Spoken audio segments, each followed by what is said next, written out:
우리 친구들에게 한번 물어볼게요.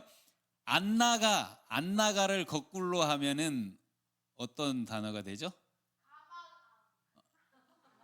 비슷했어요. 가나안, 그렇죠. 가나안. 네.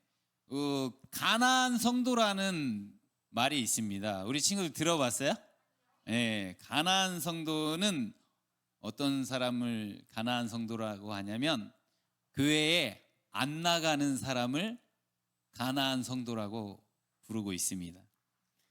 한때는 열심히 교회에 출석해서 예배하고 신앙생활했던 사람들입니다. 그러나 지금은 여러 가지 이유 때문에 교회에 나오지 않는 사람들을 가나안 성도라고 말하고 있습니다. 이들은 더 이상 소수가 아닙니다. 최근 조사에 따르면은 개신교인 중에 약 29.3%가 교회에 출석하지 않는 가나안 성도이고 숫자는 226만 명입니다. 별로 안 놀라시죠? 인천의 인구가 300만인데 그 정도의 숫자가 지금 교회에 나가지 않는 사람들입니다. 특히 젊은 세대에서 그 증가세가 뚜렷하게 나타나고 있는데 19세에서 29세 청년층에서 그 비율이 45%에 달하고 있습니다. 그러니까 청년 2명 중에 1명은 교회를 떠나서 방황하고 있는 것입니다. 교회 공동체 안에 속해 있다가 이제는 진리에서 멀어져 가는 이들이 적지 않습니다. 우리 주변에 소중한 이웃일 수도 있고 한때 함께 예배했던 지체일 수가 있습니다. 하지만 이 통계가 소망이 없는 것은 아니었습니다. 이들 중에 90%는 여전히 기독교 신앙을 유지하고 싶어 했고 56%는 가능한 빨리 또는 언젠가 다시 교회에 출석하고 싶다는 그런 마음을 가지고 있었습니다. 이런 현실 앞에서 우리는 무엇을 해야 할까요? 먼저 우린 그들의 아픔과 현실을 직면하고 그들을 돌이키는 적극적인 행동이 필요할 것입니다. 이러한 돌이킴을 통해서 그 영혼이 치유되고 회복되는 역사가 일어날 것입니다. 오늘 말씀을 통해서 우리 모두가 하나님의 잃어버린 그 자녀들을 향한 뜨거운 마음이 회복되고 생명을 살리는 사명에 동참하는 그런 결단이 있었으면 좋겠습니다. 우리 야고보서 5장 19절 말씀은 이렇게 시작하고 있습니다. 다시 한번 우리 야고보서 5장 19절 말씀을 같이 보겠습니다.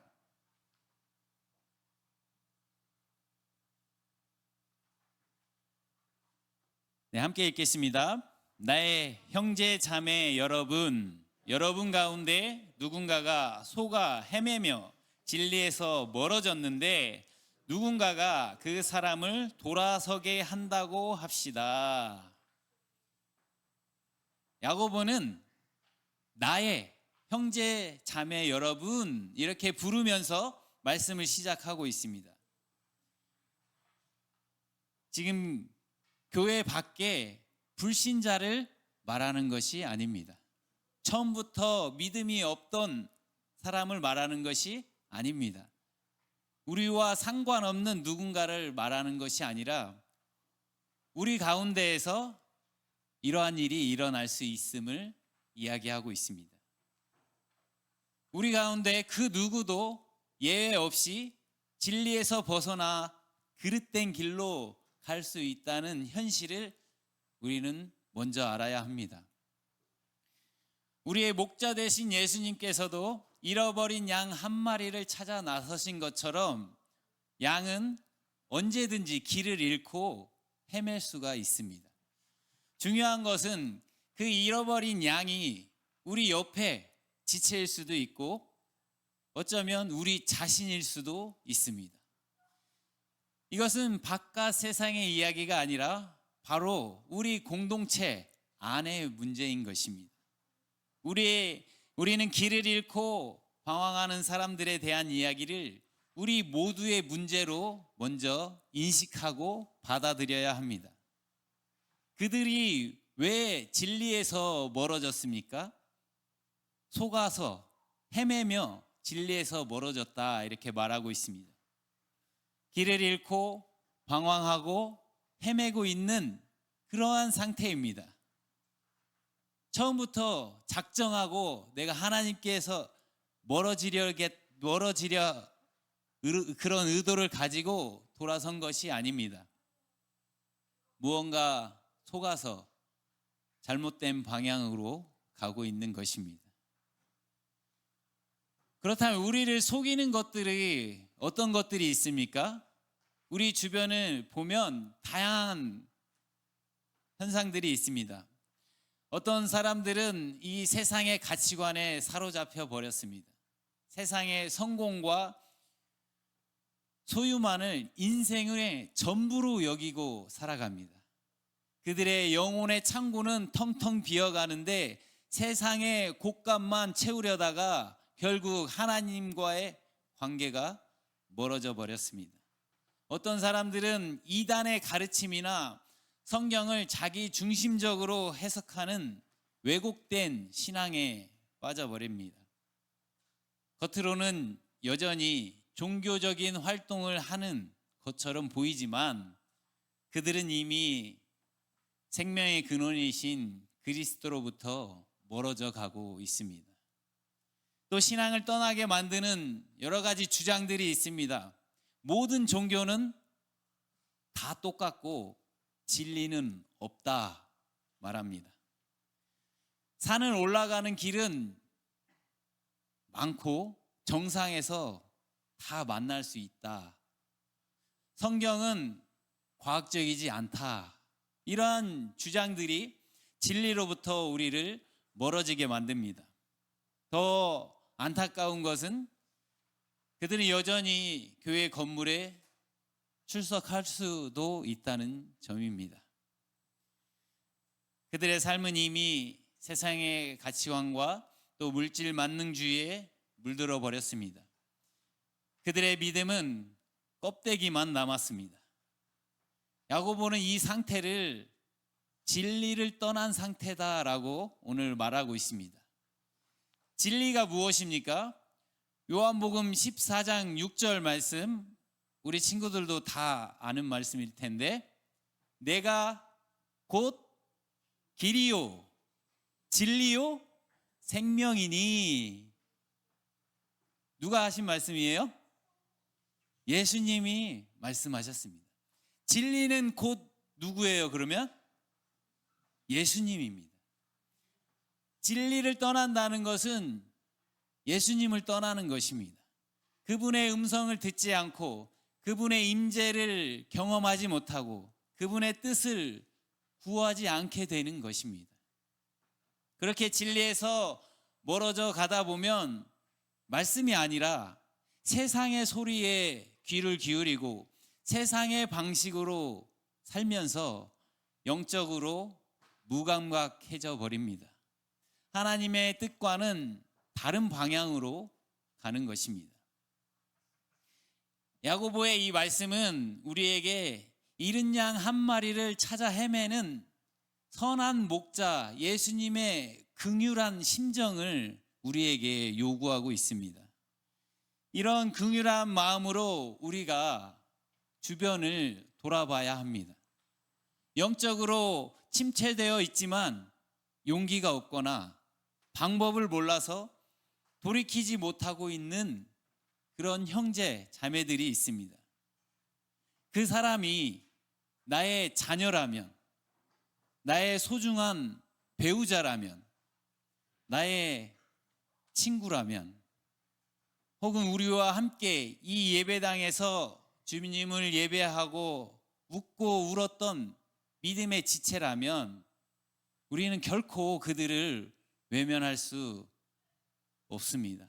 우리가 그 사람을 주님의 마음으로 그의 아픔과 방황을 느끼며 그의 영혼에 대한 책임감을 가져야 합니다. 우리를 지으신 하나님께서도 결코 잃어버린 자녀들에게 무관심하지 않으셨습니다. 친히 이 땅에 오셔서 길 잃은 자들을 찾아가셨습니다.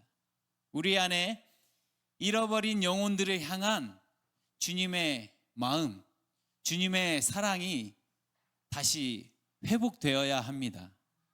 단순히 같은 건물에서 예배드리는 사람들이 아닙니다. 우리는 그리스도의 몸으로 연결된 지체들입니다. 한 형제가 미혹되어 진리를 떠날 때 그것은 나와 무관한 일이 아닙니다. 그것은 몸이 찢겨져 나가는 아픔이 있어야 합니다. 우리는 서로를 돌아볼 책임이 있습니다. 그저 나 자신만 믿음과 평안에 머무는 것이 아니라 방황하는 형제를 향해 눈을 열고 그 위태로운 발걸음을 우리가 주목해야 합니다. 우리는 모두 미혹될 수 있고 연약하고 길을 잃을 위험이 있습니다. 그래서 우리에게 서로가 필요합니다. 함께 깨어 기도하고 함께 붙들어주고 함께 일으켜 세워주는 그런 공동체가 절실히 필요합니다. 길을 잃고 방황하는 형제가 있습니까? 진리에서 멀어져 가는 자매가 있습니까? 하나님의 마음으로 그 영혼을 품어야 합니다. 이것이 우리의 사명입니다. 하나님은 바로 저와 여러분을 통해서 그 길 잃은 영혼을 부르시고 그들을 회복시키기를 간절히 원하십니다. 이 부름에 우리 모두가 응답할 수 있기를 바랍니다. 우리는 공동체 안에 속아서 헤매며 방황하는 형제 자매가 있다는 것을 알게 됐습니다. 그렇다면 이제 우리가 무엇을 해야 합니까? 안타까워하고만 있을 수 없습니다. 그들을 진리로 돌아서게 해야 합니다. 우리 5장 19절 말씀을 다시 한번 우리 보겠습니다. 야고보서 5장 19절 말씀 함께 보겠습니다. 나의 형제 자매 여러분 가운데 누군가가 속아 헤매며 진리에서 멀어졌는데 누군가가 그 사람을 돌아서게 한다고 합시다. 여기 돌아서게라는 단어는 회복시키다, 회개시킨다 라는 의미입니다. 방향을 바꾸는 것입니다. 세상의 가치관과 죄악의 길에서 돌이켜 하나님께로 향하게 하는 것, 이것이 바로 돌이키는 것입니다. 이것은 영적인 사건입니다. 우리가 아무리 완벽한 논리를 앞세워서 논쟁을 하고 잘못을 지적한다고 절대로 돌이키지 않습니다. 잘못을 지적당하거나 논리적으로 졌다 이렇게 생각되면 아무리 맞는 말이라고 해도 자기의 자존심을 지키기 위해서 그것을 거부하게 됩니다. 논쟁에서 이길 수 있을지는 모르지만 그 사람의 마음은 오히려 더 멀어지게 될 뿐입니다. 만약 우리 곁에 진리에서 잠시 떠나 있거나 잘못된 길을 가는 사람이 있다면 우리가 내밀어야 할 것은 논리가 아니라 그들을 있는 그대로 품어 안을 수 있는 사랑이 필요한 것입니다. 이찬수 목사님 잘 아시죠? 이찬수 목사님도 이런 말을 하시더라고요. 덜 논리적이고 더 사랑하라. 덜 논리적이고 더 사랑하라. 우리 부모님들에게 많이 필요한 말씀인 것 같아요. 네, 덜 논리적이고 더 사랑하라. 예수님께서도 죄인들을 향해서 그렇게 하셨습니다. 간음하다가 잡힌 여인을 향해서 예수님께서 뭐라고 말씀하셨습니까? 지적하고 훈계하고 그렇게 하지 않았습니다. 나도 너를 정죄하지 않는다. 다시는 죄를 범하지 말라. 이렇게 말씀하셨습니다. 이것이 영혼을 돌아서게 하는 사랑입니다. 우리는 때로 넘어지고 방황하고 영적 침체에 빠지기도 합니다. 이것이 우리가 살아가는 이 땅의 솔직한 신앙생활입니다. 그래서 우리에게 회복이 필요하고 다시 하나님께로 돌아서는 것이 필요합니다. 그리고 하나님은 이 위대한 회복을 위해서 바로 공동체를 사용하십니다. 누가 진리에서 멀어진 사람을 돌아서게 합니까? 물론 궁극적으로는 하나님께서 하십니다. 성령께서 역사하셔야 합니다. 사람이 아무리 노력해도 다른 사람의 마음을, 영혼을 바꿀 수가 없습니다. 하나님의 주권적인 은혜이고 온전한 회복 또한 하나님의 은혜일 수밖에 없습니다. 그런데 하나님은 어떻게 일하십니까? 하나님 우리를 사용하십니다. 여러분과 제가 할 수 있습니다. 미혹된 형제를 돌이키는 사역을 우리가 할 수 있습니다.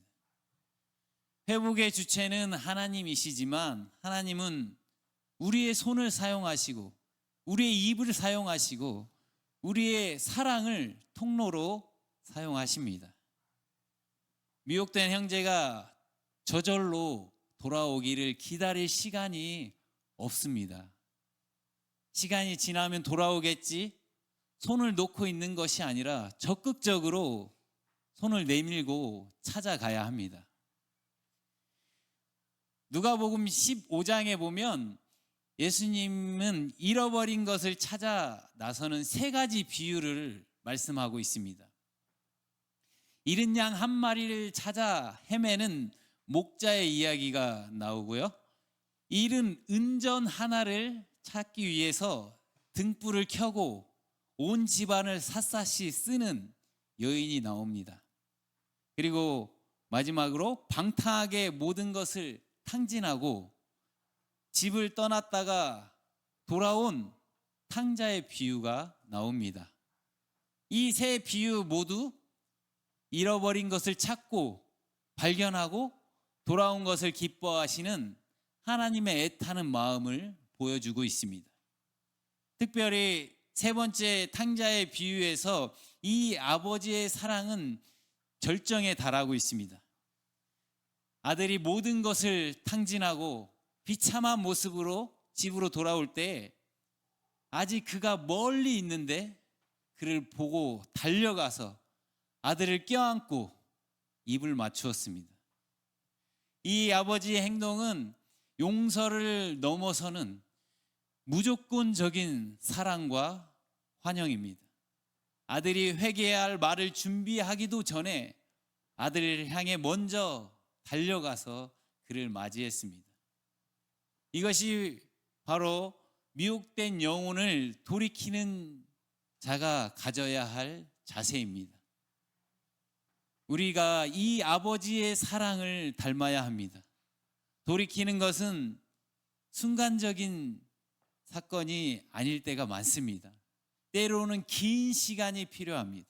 인내가, 끈기가 필요합니다. 오래 참는 사랑이 필요합니다. 우리가 미혹된 형제를 품고 기도하고 돌이킬 때 우리는 그리스도를 가장 닮아가게 될 것입니다.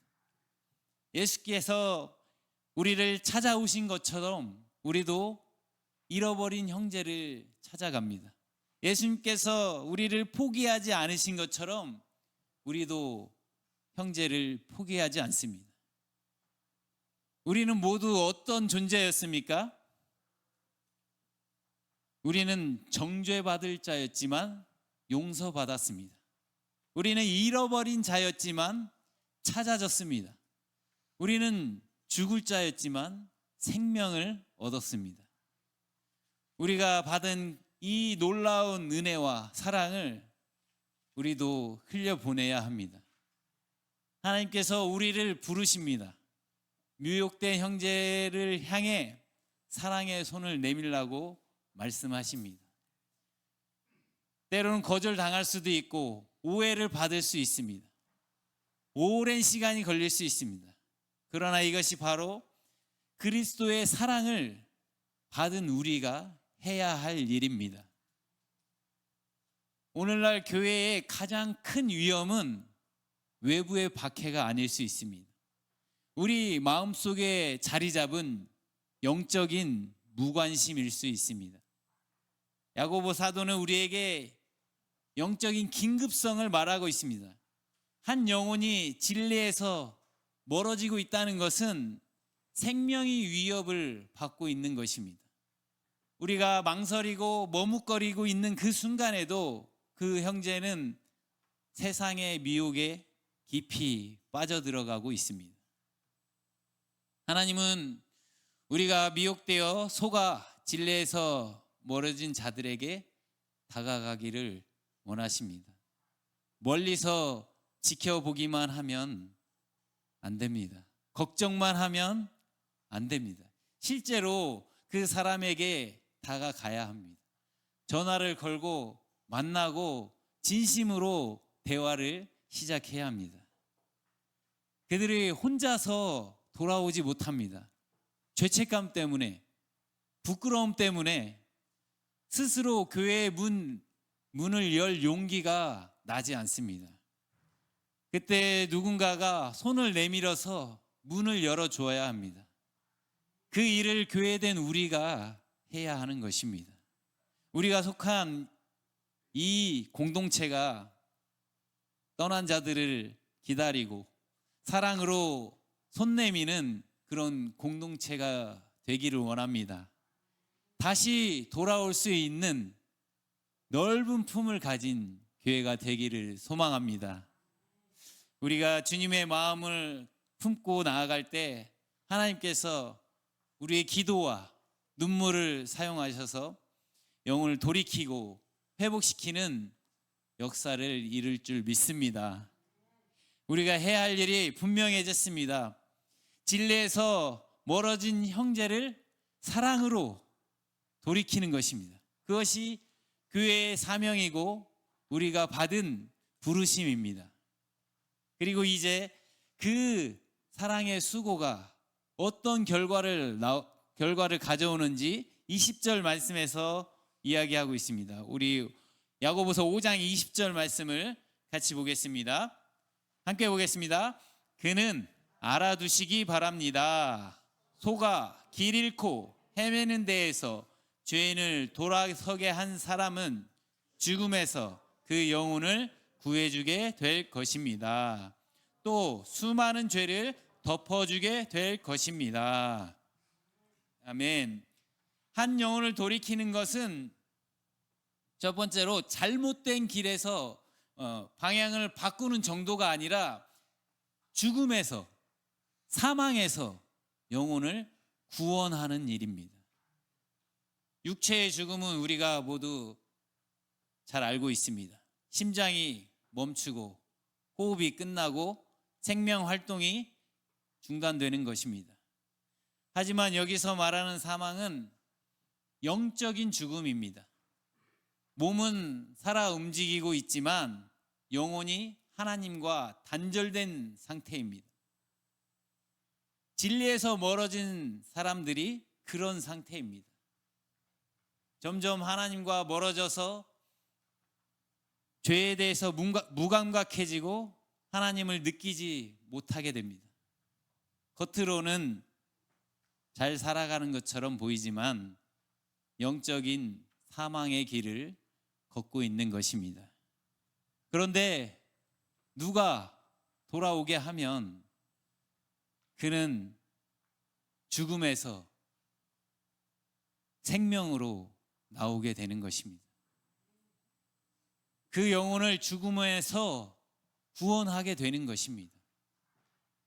여러분, 사람을 살리는 것보다 더 급하고 더 중요하고 더 큰 일이 있습니까? 예수님은 마태복음 16장 26절에서 한 영혼의 가치를 이렇게 말씀하고 있습니다. 우리 마태복음 16장 26절 한번 찾아보겠습니다. 마태복음 16장 26절입니다.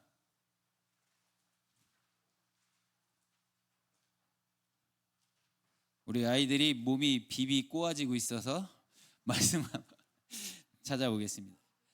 네, 이제 거의 다 끝났어요. 네, 조금만. 네, 마태복음 16장 26절 같이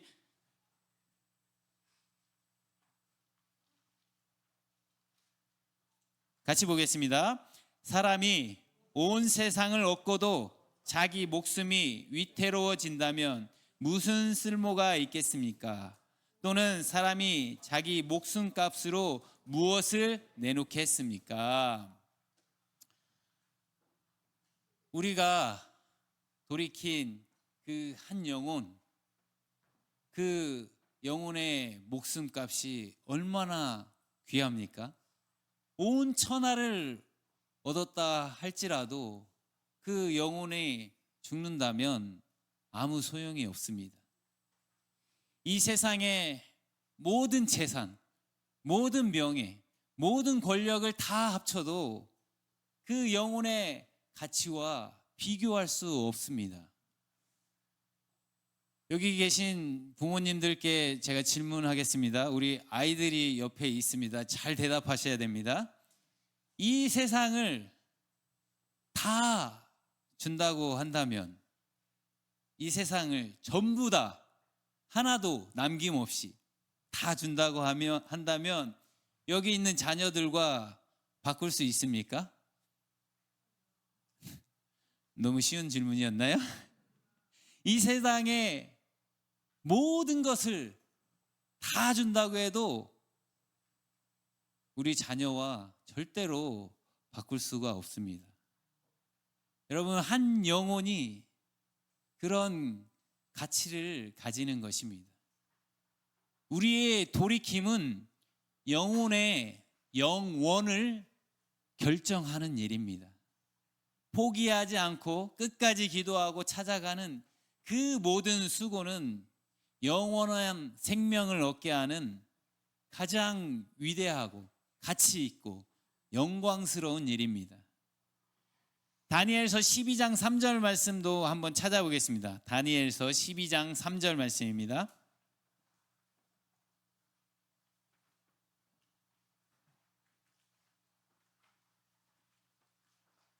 다니엘 12장 3절 말씀.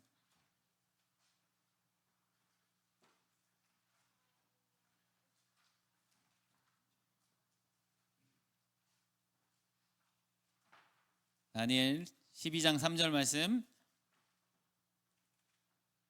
우리 친구들이 한번 큰 목소리로 읽어주시면 좋겠네요. 우리 친구들이 다 찾았어요? 네, 큰 목소리로 한번 우리 친구들이 읽어주세요. 시작.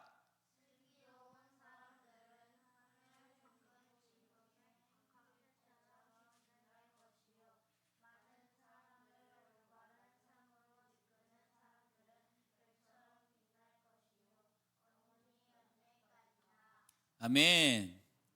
많은 사람을 옳은 대로 돌아오게 한 사람은 영원토록 빛날 것입니다. 이 땅에서 그 어떤 굉장한 것을 이루어도 다 사라집니다. 그러나 영혼을 구원하는 일은 영원한 것입니다. 영원히 언제까지나 빛나는 일입니다. 한 영혼을 두 번째 돌이킨 결과는 수많은 죄를 덮는 것입니다. 미혹되어서 진리를 떠나 있던 그 사람이 하나님 없이 살면서 쌓았던 셀 수 없이 많은, 헤아릴 수 없을 만큼 많은 죄가 전부 다 덮이는 것입니다. 이 덮는다는 것은 완전히 가리는 것입니다. 보이지 않게 하는 것입니다. 죄의 기록 자체를 지워버리는 것입니다. 한 번도 죄를 짓지 않은 것처럼 깨끗하게 하시는 것입니다. 이 일을 누가 하셨습니까? 예수님께서 십자가에서 우리의 모든 죄를 지워버리셨습니다. 이것이 복음입니다. 죄가 가려지고 덮어지고 기억되지 않습니다. 모든 불의에서 깨끗하게 하십니다. 그래서 누군가를 진리로 돌이키는 것은 단순히 좋은 일을 하는 것이 아닙니다. 그 사람의 영혼을 영원한 죽음에서 건지는 것입니다. 그 사람의 헤아릴 수 없는 많은 죄를 용서받게 하는 것입니다. 그 사람을 하나님의 자녀로 회복시키는 것입니다. 이것이 바로 복음의 능력이고 예수님의 십자가가 가진 놀라운 은혜입니다. 예수님은 십자가에서 우리의 죄를 완전히 덮어주셨습니다. 그 누구도 흉내낼 수 없는 하나님의 완전한 사랑으로 우리의 모든 허물을 덮어버리셨습니다. 이것이 그리스도의 사랑입니다.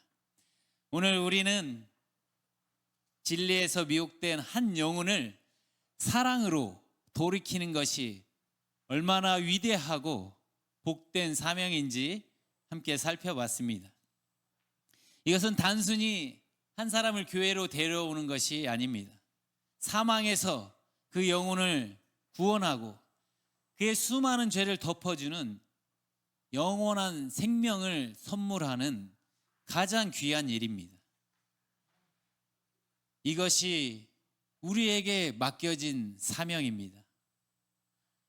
오늘 우리는 야고보 사도의 마지막 간절한 부름의 앞에 서 있습니다. 진리에서 멀어진 한 영혼을 사랑으로 돌이키는 것이 얼마나 귀하고 얼마나 긴급하고 얼마나 영원한 가치를 지닌지 우리는 확인했습니다. 우리 주변에, 우리 공동체 안에, 우리 가족 중에 영적인 사망의 길을 걷고 있는 이들이 있습니다.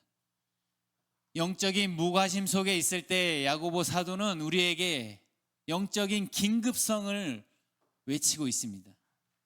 우리가 주저하고 망설이는 그 순간에도 그들은 죄의 권세에 더 깊이 빠져 들어가고 있습니다. 사랑은 단순한 감정이 아니라 행동하는 것입니다. 멀리 떠나간 아들이 돌아올 때 달려가셨던 아버지처럼 죄로 죽을 수밖에 없는 우리를 찾아오신 예수님처럼 우리 또한 그 사랑을 본받아서 행동하는 사랑이 되어야 합니다. 주님께서 우리를 포기하지 않으셨듯이 우리도 그 한 영혼을 포기하지 않기를 원합니다. 우리의 행함을 통해서, 우리의 만남을 통해서 영혼을 살리고 회복시키는 역사가 나타나기를 원합니다. 우리 교회 가운데 죽음에서 생명으로 옮겨지는 놀라운 구원과 회복이 일어나기를 간절히 축원합니다.